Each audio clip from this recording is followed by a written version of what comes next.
Hey, and welcome to my champ guide. To start off with, you can see a table of contents right here. If you want to skip ahead to something you're interested in, feel free. In this guide I will go through both yellow and red line, however I will not go through blue line since I don't play it.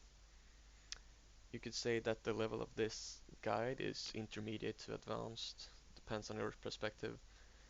There are some players that are better than me and might do things that I don't know about or more effectively. However, the information in this guide should be reasonable to most, if not all players, although most of this probably won't be new to the more advanced players.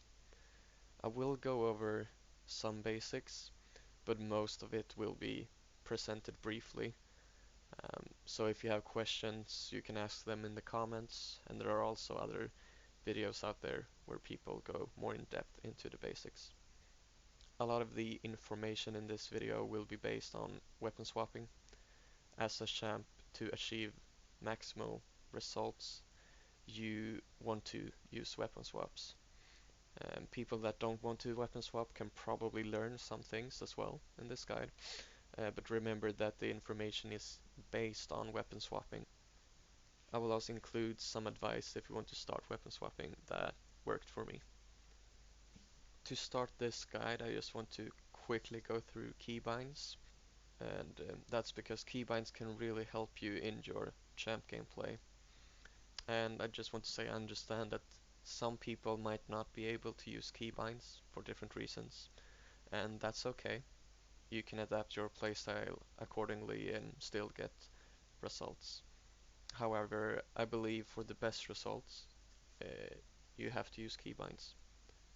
Here are some reasons to use keybinds. Firstly, it frees up your mouse to enable you to move with your mouse. Uh, Main advantage here is that you can decide how fast you want to turn. It makes it easier to avoid mechanics in PvE and also to kite in PvP. From my experience, using keybinds makes it easier to use skills from muscle memory.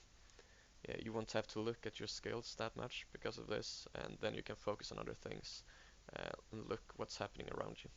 And I'd say the most important reason is that it's faster. Now, you might say that some interactions might be fairly fast with a mouse. For example, I can press these skills faster than they have time to activate. And then you might wonder then why would I need to be faster? When you include immediate skills and weapon swaps, the number of interactions increase a lot for champs. And since champs don't really have a set rotation, you can't really just place your skills and swaps after each other and then just click through it.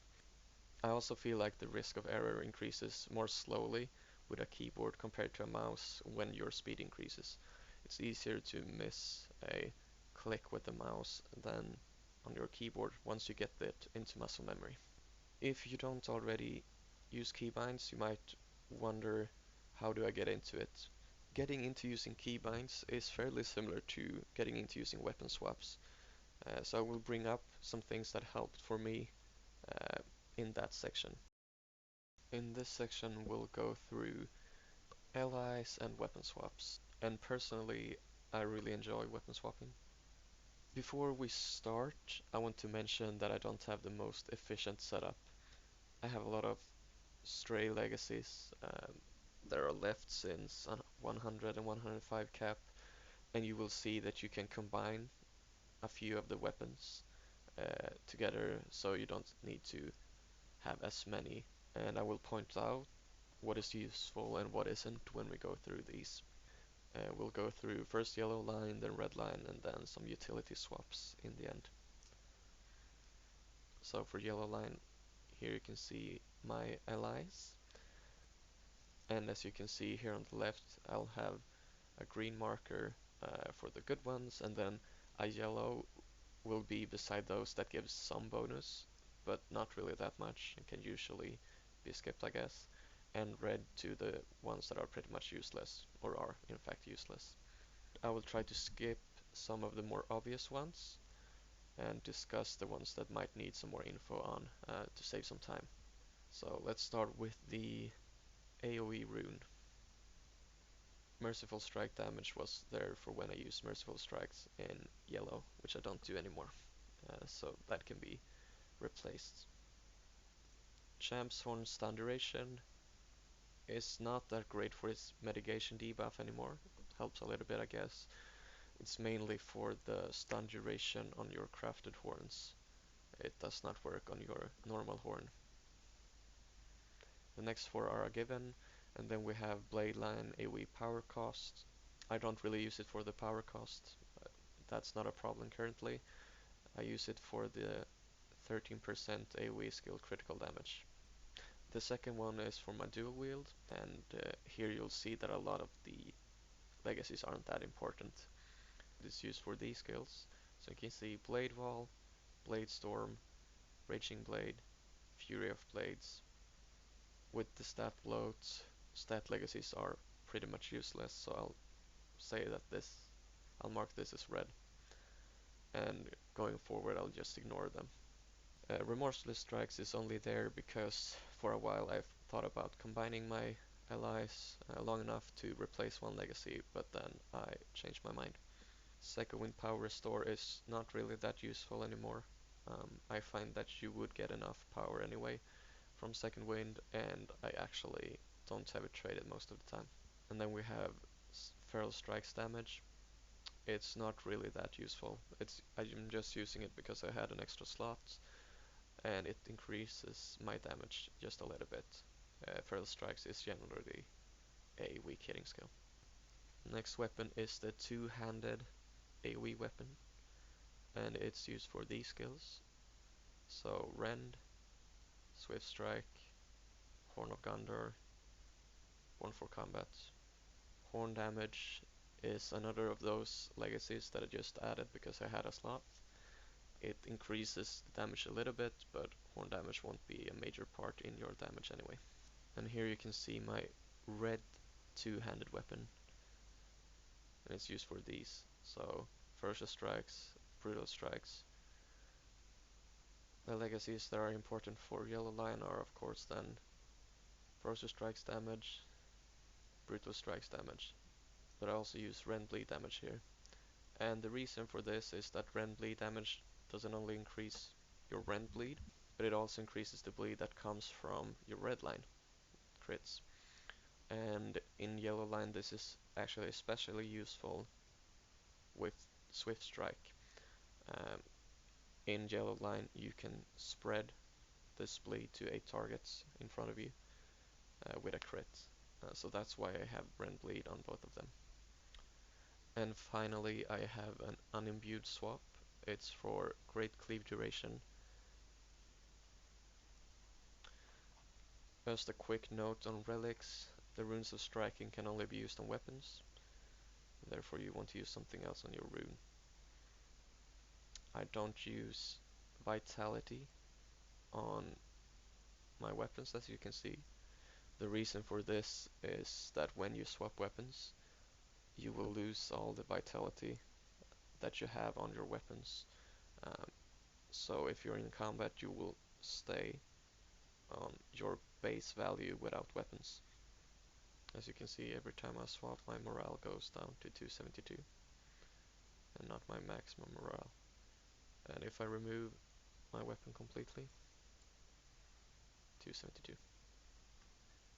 This means that in my opinion, having vitality on a weapon if you swap often isn't that valuable. If you swap more rarely, then that's fine. Then you'll have a bit of a bigger morale pool, and healers can heal you up fairly quickly, and you can take somewhat bigger hits. But since I swap all the time, I think I might as well just go with some extra stats. Probably should go Might, and you can see I have Fate right now. The good thing about Fate is it gives a bit more crits, and you can always overcap crits, so that's fine. Now we'll continue with the red line allies, and you'll notice some overlap now, and you can start comparing how you could combine these into fewer weapons. First of all, we have the rune. The ones in green are mostly self-explanatory. However, you might see blade wall damage here, and also blade line AoE power cost and raging blade damage. The reason for this is that blade wall is a really hard hitting skill, even in redline, if you use the legacies and the trait points for it. And it can be used in a standard red rotation since a while back. If you don't get into using blade wall, you can use some other things, but there aren't really that many important legacies in redline. If you're using Merciful Strike, you could, for example, get the Fury of Blades legacy, because both the Merciful Strike damage and the Fury of Blade legacy increases Merciful Strike damage. Yeah, since I'm using Blade Wall, then I have Blade Wall damage and AoE crit damage. I also included Raging Blade damage. I don't really use Raging Blade in red all that often. If I get into AoE situations, I tend to go yellow. But it's there if you need some extra AoE damage. Swift Strike power cost is not for the power cost once again, but you have some Swift Strike damage. This was bugged at some point. I'm not 100% sure that it's fixed or not. Secondly, we have the two-handed redline weapon as you saw previously. You can see the important legacies, and as I said, red bleed damage increases your redline bleeds as well. Might can be replaced. For the redline two-handed, I use for these skills as mentioned previously, which are Furious Strikes, Brutal Strikes, Swift Strike, Merciful Strike. For dual wield, I have this weapon, and you can see some single target legacies on this. It's from when I was doing testing a few years back to see if dual wield or two-handed was the better. So I'm not really using them. The skills I use for dual wielding are Wild Attack, Devastating Strike, and Remorseless Strike. So therefore, the green ones are important, and the others could be replaced. These are my utility swaps, and you'll notice once again that I'm wasting LI slots. The first one actually has all of the legacies that are useful. We have Hamstring Duration. This won't really be used in PvE. It's pretty good in PvP. Then you also have Sprint Duration, plus 30 seconds. And I keep Fear Nothing cooldown on, well, I actually use this weapon, but I keep it on these because the incoming healing rating doesn't really help much, and I didn't want to use a slot on that long time back since I already had these. And the reason I have two is that the first one was just a hamstring and a sprint swappy previously, and the other one used to be a morale swappy for the Morse as well. I will now briefly go through how you swap weapons. And of course different things work for different people, and once you're used to doing it a certain way, it will usually work out alright for you, even if it isn't the optimal way. I'd say for swaps you really want to assign keybinds. You can place an ally as a skill on your bars. And for rare swap, I guess it's doable to just click them. But especially for a champ, I would not recommend it. Most of your swaps will be frequently used, and therefore you kind of want to have it on keybinds. The swaps you use often, as well as the skills that you use often, should preferably be placed where they can be easily reached. Of course, it's possible to have some weird keybinds, and I have some out of the way ones for swaps, but I don't think that's optimal. And I'd also advise you to have swaps next to skills you use them a lot with, and I'll give you a few examples of this from my yellow line. Here you can see a input tracker and also the swaps I do. Um, so for rend, I have my two-hander on 1, and then rend on 2. And for blade wall, I have QW for the swap, and then E to use the skill. So I just have to roll it. So you can see all of these are close together with the skills that I swapped them for, which works well. However, I also have on D, I have my two-handed single target, which is a bit off, since those skills are Alt 1 and Control 2. But it works, I'm used to it, as I said, so you can make things work for sure. Now that you have your skills and your swaps bound to good keys, it's all about getting used to them. And what helped me to learn to mouse turn and using keybinds and also do li swaps basically at the same time was just to do it all the time.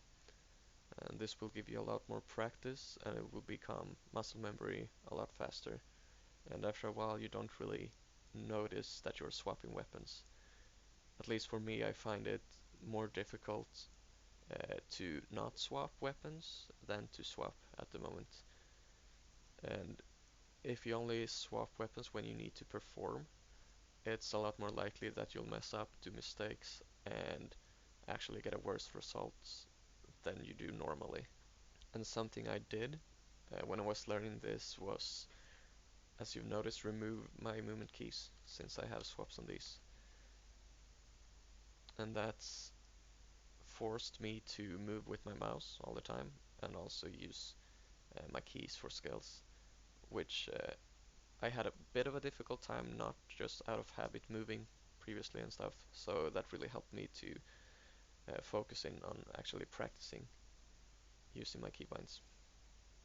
And this also made me change my rest position, of course, so now I have 1 to 4 with my fingers and then the thumb bone space next to Alt as well. Which made it easier for me at least to use skills in different locations. Just the basic walkthrough of how to swap a weapon. You want to begin by pressing the weapon, and then you want to use the skill. And while you're in the animation of that skill, you can swap weapon again to another skill. So I'll use rend, animation starts, I swap to next one, and queue that up. And that's basically just how you do it. It is possible to swap to another weapon too soon, even if it is in an animation. It isn't that common though. Fear nothing, the cleanse skill used to be problematic in this because that one doesn't register the weapon until like after or just in the end of its animation. Um, so then you really have to wait until it's done and then swap. But since the animation of Fear Nothing is shorter these days, at least for man champs, they decrease that a lot, then this is less of a problem. But just know that if you're swapping for Fear Nothing, you kind of want to wait until that animation is done.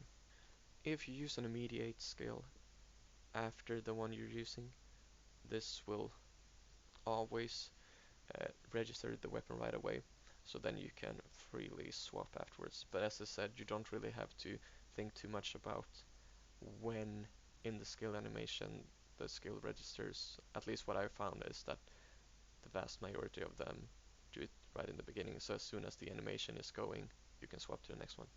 Now we will talk about immediate skills. And immediate skills for champs can really speed up your rotation, and it will increase both your flow and your DPS. And immediate skills have a few different things that they do. They will remove the animation of the previous skill. They will put the previous skill on cooldown instantly, which makes it come off cooldown a lot more quickly. And a few things that this is really good for starters, just your ferocious strikes and your brutal strikes will be off cooldown a lot more often, which is really good. Um, Also a bit of a niche situation, but when you have to remove a lot of corruptions, you always want to cut feral strikes because it's a really slow animation. But for example, Shelob, you'll dual wield it so it has 3 hits, and then you'll cut the animation, which will make it come off cooldown a lot more quickly. Immediates can also link skills together, especially if you use a fast skill afterwards, because then you don't have the delay from the immediate animation. And champs, we don't have that many fast skills, but it can still be useful. The ones I think about are True Heroics, Champs Duel, and Merciful Strike. Let's have a quick run through of the champ immediates. We have Clobber, Frenzy, and Blood Rage. The immediates themselves have an animation, and you can handle these differently for all these 3. So let's begin with Clobber. It has a fairly short animation, but it still has some, and I tend to double tap it. It doesn't seem to be that major of a difference usually, uh, but double tapping is used to remove the animation of itself, and this is more noticeable on, for example, a Warg, where they do IRIC combos. Frenzy is a bit different. It has next to no own animation, and it doesn't really remove the animation you're doing, and you'll still see a bit of your animation of the previous skills when you use it. However, you don't want to double tap this. If you do, there will be an increased risk for you to not get its benefits. It bugs out at times, which basically all immediates can do, unfortunately. And if it bugs out, it will really mess up your rotation, and this is a lot high risk when you double tap it, especially if you have some server lag, etc. Blood Rage has a long animation, and I'd say you want to double tap this. It's a lot better in red line, where you also get 5 fervor, and to be honest, I'm pretty bad at using it in yellow line. From how it feels, it seems like the animation can more easily be cut in red than in yellow, but that might just be me not using it too much in yellow line.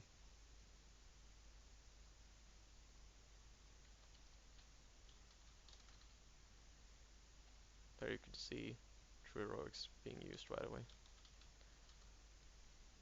Yellow line is my main spec, and it has been for a really long time, and therefore it's the one I'm most comfortable with by far. I also personally find it the most fun, since to me at least it feels more diverse than Redline. Your rotation adapts more to the fight and situation, the amount of targets, etc. And I feel like you have more skills that you rotate between that are useful. I will just quickly go through virtues and traits, just highlight the ones that are standard, and then might talk a bit about the ones that, yeah, might be questions about. For virtues, I go 4 offensive and 1 defensive. I only use fidelity. This is mainly for the vitality, but also tactical mitigation. Since with the gear situation at the moment, we don't really need physical mitigation, we get enough from gear. And in raids, etc., you won't get that much physical damage against you, it's mainly tactical. Since tactical is so low and higher tiers will decrease the amount of tactical mids you have, this might not be worth it either, because you have so low anyway, and it will be decreased by higher tiers. So it could be that determination would be better to have. For now, it's close enough to a vitality essence, and you also get tactical mid. That's why I'm using it. For offensive traits, I use, as you see here, confidence, seal, valor, and then wit. Wit and determination are fairly similar when it comes to the offensive stats that they give compared to essences. It's just that wit also gives finesse, while not being the best stat, I don't have too much in my gear, so it's fine having here. Yeah, it helps out a bit. For my race traits, I mean, most of these are pretty standard. I do something that's probably a bit weird or different. I don't trait strength of morale anymore. It's been a weak heal for quite a long time, and I don't find that it will ever really save me these days. So I'm just trading will instead, which gives me a little bit of tactical mitigation. Um, yeah, that's the only thing worth mentioning here, I believe. This is my standard yellow line trade tree. You'll see that it's a full AoE setup, and I use this for single target and AoE fights. Now we'll go through this fairly quickly as well. In yellow line you have a lot of different traits that are interesting in the different lines. I also want to mention that I've heard that you can now get 95 trait points, and I will get that as soon as possible. There are some easy increases that you can do with this. Alright, so in the AoE build we have these.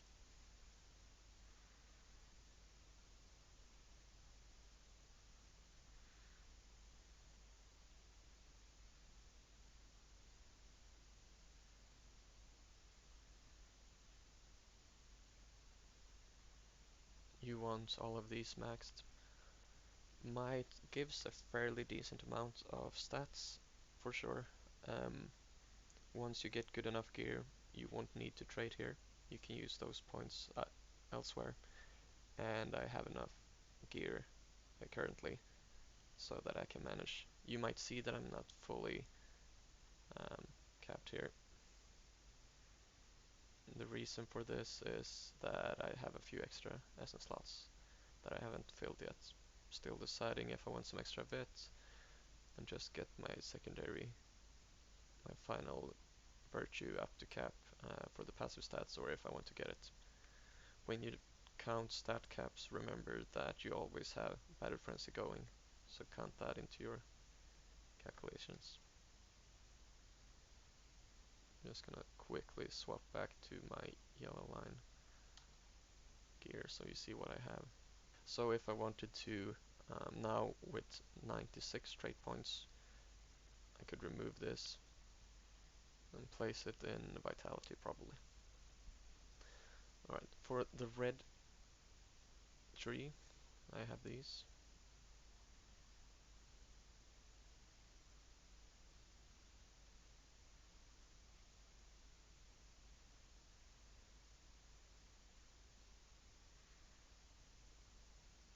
If you're in an AoE fight and you find that you need to be more tanky, the blue Vitality trait gives a lot of Vitality and can be worth spending points in, especially the first rank.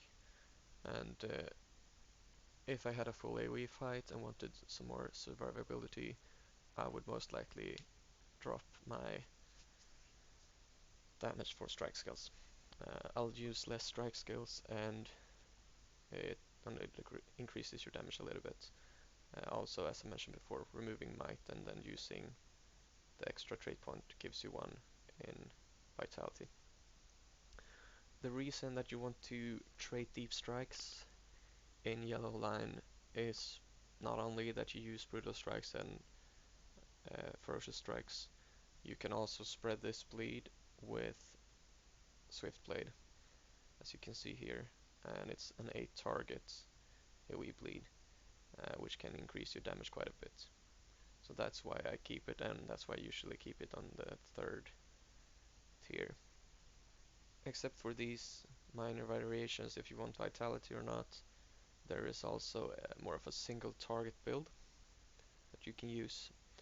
Uh, I haven't played around with it too much. I find that this deals quite a lot of damage in single target as well. I'll give a link to another person parsing with this single target build down below in my description. Basically what you want to do then is to get wild swings, and not because of the wild attack damage really, but because the extra crit chance that you get. And then you can drop points in, for example, area of effect targets. I'll show you an example build of this now as an overlay. So with this build, you try to keep the wild attack crit chance buff going, there's a risk that you'll overuse wild attack. Try not to do that. Try to fit it in between your spenders. I will now go through skill prioritization for a bit, and this will be based on single target and unbuffed fight against dummies. Um, I think it's best to have a single target fight as a baseline, and then you yourself can start to adapt and change it once you get more enemies. So what I did was to parse against an unbuffed against a dummy. What you want to do is make sure that you don't have this traded um, to get a constant value of the unbuffed. This is a proc chance and you might have it up and it will skew your numbers. So keep this off for your unbuffed checks. And the order that I found the damage of skills is this. So Ferocious Strikes, Fury of Blades, Brutal Strikes, Raging Blade, and Blade Wall. And also Blade Storm is somewhere over there. What I can say about this then is that Ferocious and Fury of Blades are fairly close. Fury of Blades actually have higher non-crit hits, but the difference is bigger in the crits, where Ferocious is ahead, and in devs as well, and also in like total and average damage numbers. Then there's a gap down to Brutal Strikes and Raging Blade, and the difference between those two is a bit bigger than the difference between Ferocious and Fury of Blades. And then Blade Wall has the lowest damage, but it's also not a spender. It's not only the damage that matters in the skill prioritization. You also have some other positive aspects. Both Ferocious and Brutal Strikes have increased crit chance from the red line trait tree, the 10% increased crit chance. And as you know, crits are our main source of DPS as a champ. What can be said about the AoE skills is that they can proc the mid-pen buff and take advantage of the mid-pen buff, which is even more useful in situations where you're in a small fellowship or alone, for example against a dummy. This makes a bigger difference. In raids you'll have a lot of debuffs on the target already. It might make a difference, but it's gonna be less so. But they can also give fervor from the capstone trait in the yellow line. Both Brutal Strikes and Blade Wall have short CDs, and this leads to less downtime of useful skills in the rotation. Therefore, I prioritize Brutal Strikes above Raging Blade by quite a bit in my single target rotation. And you'll notice this hopefully later on when I show an example of a parse, that it gets off cooldown a lot quicker, and there is some downtime where this is useful. Worth noting is also that Ferocious Strikes has a 9-second CD with the legacy, and Fury of Blades have 20. That also increases the difference between Ferocious and Fury of Blades. Swift Strike is used a lot between skills. It has a very quick animation with some damage, not that major, but still some.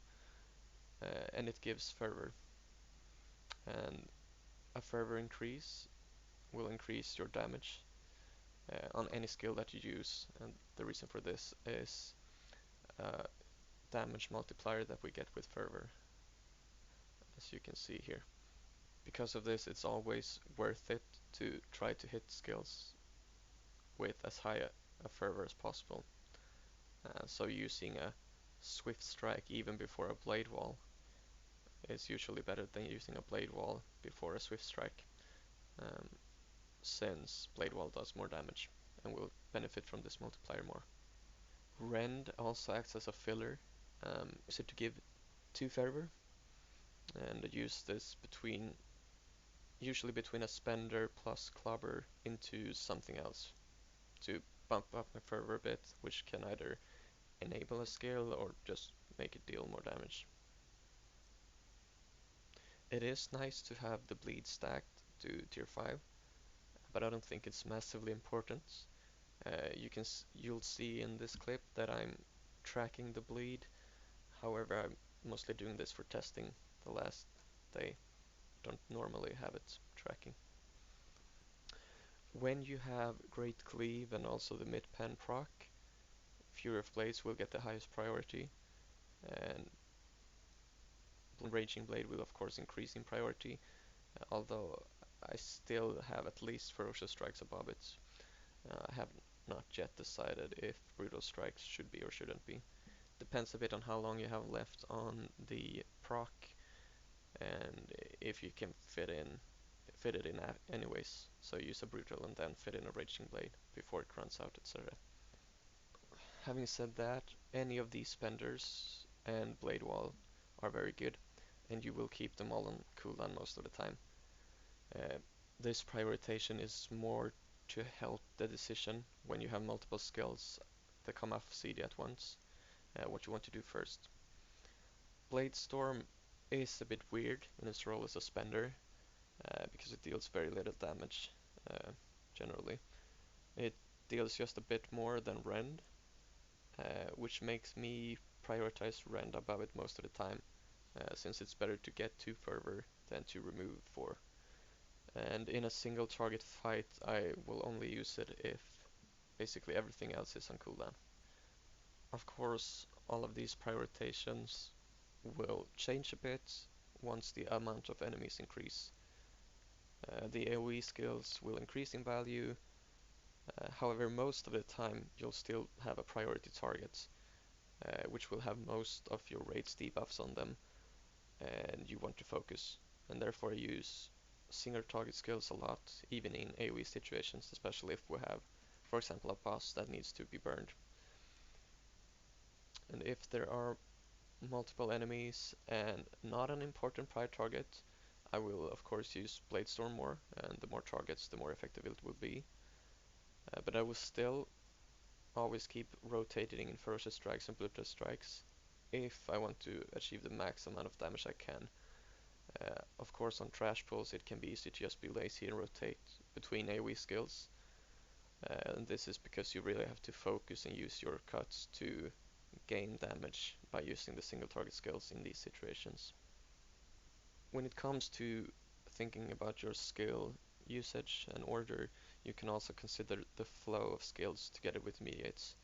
Ferocious, Brutal, and Raging are all good to be cut with immediates, but I don't think it's worth waiting on using them too much for an immediate.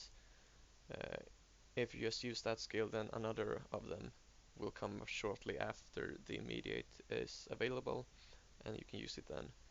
I tend to keep Clobber and Frenzy on cooldown as much as possible, and I will just use them on one of the 3 mentioned above,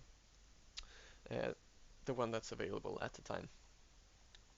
Sometimes I will use Frenzy to just get fervor, and not really for cutting skills. It can be for a few different reasons, but some example is after Fury of Blades at times. The animation is not that long, but it's nice to get full fervor if I want to use a spender right after. And also, if I use Horn of Gondor for a stun, then I can get full fervor right away afterwards. I guess I can mention something about cooldowns. If you have the raid set, then you'll know that your Controlled Burn and Great Cleave will have the same cooldown, and the first and then the third exchange of blows can be used with them, and the fourth exchange of blows can be used together with True Heroics again. So you can use them all in the beginning, and then they line up fairly well like that. I'll now do an example parse for you, and then I'll add an overlay as I have before of my skill usage, and I will keep my character panel up so you can see the weapon swaps. Looking on this previously recording, this overlay, it seems like it's a bit delayed, just so you know. That it might show a bit afterwards what actually happens, and sometimes it barely seems to catch the fast key presses. And you'll see that some of my skill usage will not be the same as the prioritization I've mentioned above. It will most likely be mistakes. It could be adaptation as well. I may or may not comment on mistakes depending on how big they are.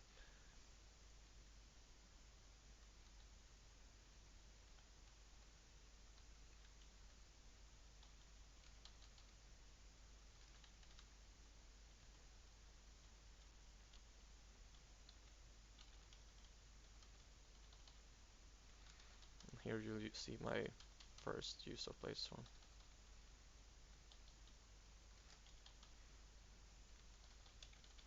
That's probably the only if I not do like one more in this whole fight.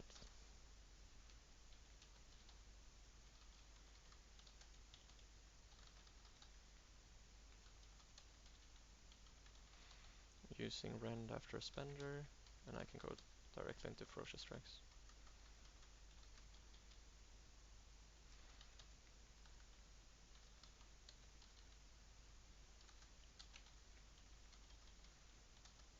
Want to use Fury of Blades on Max Fervor.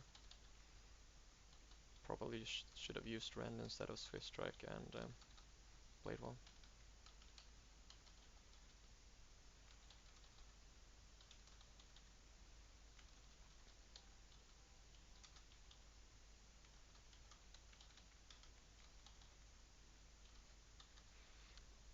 Usually I'd have a meter to check my fervor, I guess. I don't have it on this computer.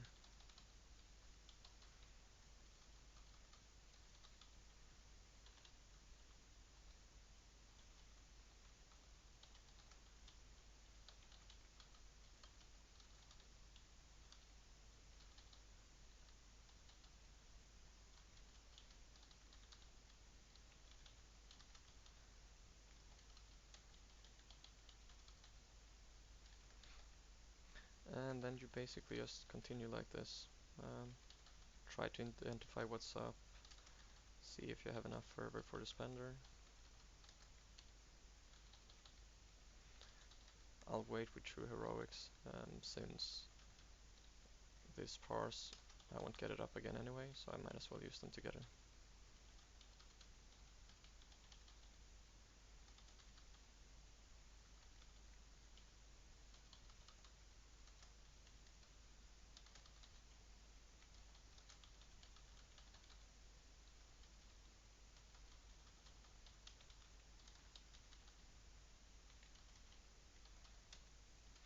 There I just used Battle Frenzy to guarantee I got my ferocious strike off.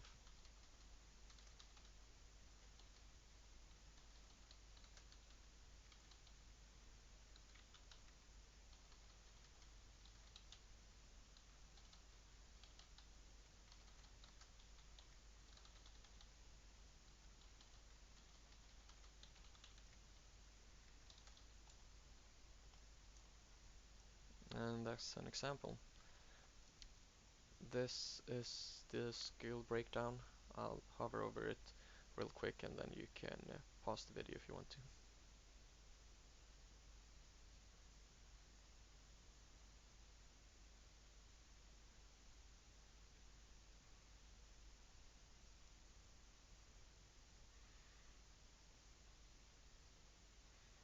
As you see, I used one Bladestorm. When it comes to red line, I'm a lot less used to playing it than yellow line. Because of this, I'll base my information a bit more on what I've seen from other champs, and then I guess some of my own. My virtues are the same as in yellow line, and if you want an explanation, you can check there. Here's a picture of the ones I use. Alright, as I did in yellow line, I'll go through the traits, and I will just pass by the ones that are pretty much a given, and then discuss a few others, a few options that you have.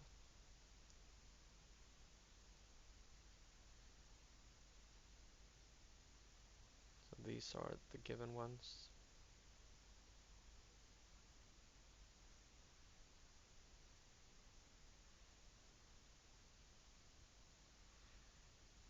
In red line, a few notes. You can see that I don't have attack duration capped. The reason for this is that it doesn't really seem noticeable to get it with a captain, and barely even like this when I'm alone. Champs get a lot of passive attack duration. Red has this one, and if you paid attention in yellow line, I only slot 3 points then, and it's the same thing. It doesn't seem to be a noticeable difference here. I know you can use the points somewhere else. Then we have Athletic, which is a sprint cooldown. I haven't been using this too much, but we recently got a buff to sprint, which decreased the duration. So I haven't been able to try this yet. If you slot this, you only have a 1 minute cooldown on your sprint. And if you remember, we have a unimbued swap here, which give you sprint duration of 45 seconds. And for the PvE build, I'm using Vitality, extra survivability. I mentioned before in this guide that Blade Wall deals a lot of damage in Redline as well, as long as you have the legacies and you trade this. And also this deals a lot of damage, and therefore I use it in a rotation. It's not the most used skill, but it's used a bit. And then I have 3 points in might so far. The reason for this is I kinda get capped stats. As I mentioned before, I do have some spare essence slots, but I don't really see that much else that is useful to get currently in the PvE build. And then I've added in Raging Blade and improved Raging Blade if I need to do some AoE. For example, it's possible to go this build in Shelob. I don't. Generally, I've been going in yellow line and let someone else do red line. As I said, it's my preferred trait line. I want to mention a couple of other builds to you, and there's a Parse build, you could say. It's a more of a glass cannon, I guess, where you remove these points and then you trade down to the mid pen. Um, it's not a huge advantage, at least not in PvE fights, at least not single targets. You get some damage increase, but it's mostly noticeable in a dummy parse, and you'll see people parsing with this. I guess remove these points as well. I'll show you an example. I used to trade this a while back. The extra mid pen is most effective when we don't have other mid pen sources, and a red line champ does not have any, which makes this pretty good. But it's a proc, it's only a good with blade wall, so it will be a bit of an increase, but not that massive. Then if you want to go into PvP, I would also recommend Redline. And then you want to add Hamstrung, and this is good for the slow duration and also the extra stun, the knockdown you get. Knockdown can be used to create a burst window for you, where the enemy won't be able to block, parry, or evade, or move. So use that and then use a burst rotation while they are stunned, and you'll get a lot of damage out of it. And with this trait and then your unimbued hamstring swap, you get a 100% uptime on the hamstring slow. And add that to the champion's dual slow, you have a lot of slows. Something else that you might consider taking is Killing Spree. It can be good if you are against multiple opponents, bursting one down, getting some health back. Different kiting methods. If you're fighting multiple targets again, you can kill NPCs, you can kill a spider pet, and you can just avoid dying if you kill an enemy and you have bleeds on you. A few different good reasons for this, for having this. I'd probably slot fully into attack duration in Morse, and I think I'd get Merciful Strikes again. It would be used for burst windows. It's a fast skill, so you can use it directly after an immediate, and it's a guaranteed crit. However, something that's important to note, I guess, is that Merciful Strike has a fairly slow animation, and it will only damage just when it finalizes. Uh, for example, if you're dying into a final uh, burst, it might, if you die while you have an animation, it might not apply to the target, and they might have chance to, for example, heal up, and therefore it can be useful to use an immediate right after this one as well and weave into a bit of a longer cut, so to say. To get these points, you drop points in the AoE skills. Most of the times AoE skills aren't that useful in PvP, at least not in my opinion. You have to really know your ranges to AoE kite, and if you haven't practiced that, then it won't be that worth it. I'll show you an example trait here as well. For skill prioritization in red, I tend to do more or less this order. Dev Strike, Ferocious, Brutal, Remorseless, Wild Attack, if I have no buff or if I have just 1 or 2 seconds left of it, Blade Wall, and then Wild Attack if I have a buff. This last scenario most likely will never or barely ever appear. You'll always have something else. It can be argued that Remorseless strikes with, say, 5 Emboldened stacks should increase in priority, and I probably do that subconsciously, but I just place it there for now. Swift Strike, I blend in between skills. As I mentioned in the yellow line walkthrough, it gives a few different positive effects, and these are the same, but here you can also get emboldened stacks for your remorseless strikes. And you won't really have any need for DPS skills outside of these. Something we can mention about cooldowns is that if you have the raid set, which is this one, you want to have Champion's Duel up at all times. However, you don't want to refresh it when it's reset, when it comes off cooldown. The reason for this is, as you can see, Champ's Duel is a stacking buff and debuff, and will be stronger the longer you've had it on. And this means that you want to have it on tier 10 for as long as possible. I believe it's 9 seconds you can have it on tier 10, and you don't want to use it again before those 10 seconds are off. Controlled Burn has the same duration as Champion's Duel. I'd say you preferably want to use it when you have low dual stacks. This will result in less of a damage loss, since you have less of a buff that goes to waste. True Heroics have about the same time as tier 10 of Champion's Duel. It's more or less like 1 second longer. And so the ideal is to pop it at tier 9 of Champion's Duel following an immediate. But since the animation of True Heroics is so short, I don't think it's worth waiting for an immediate if it means reaching tier 10 and losing some of the tier 10 time when you can have the buff up. I will now do an example parse for you.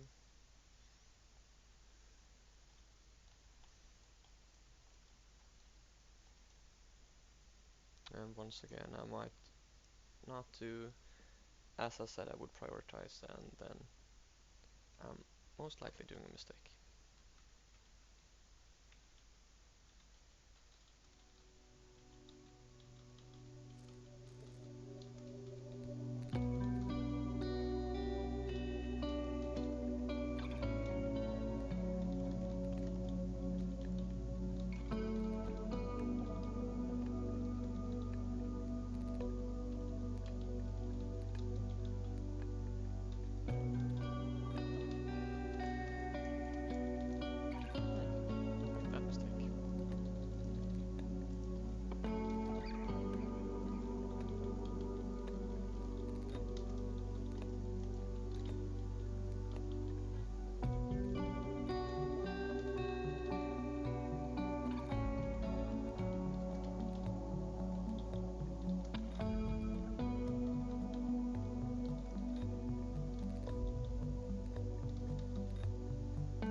times there.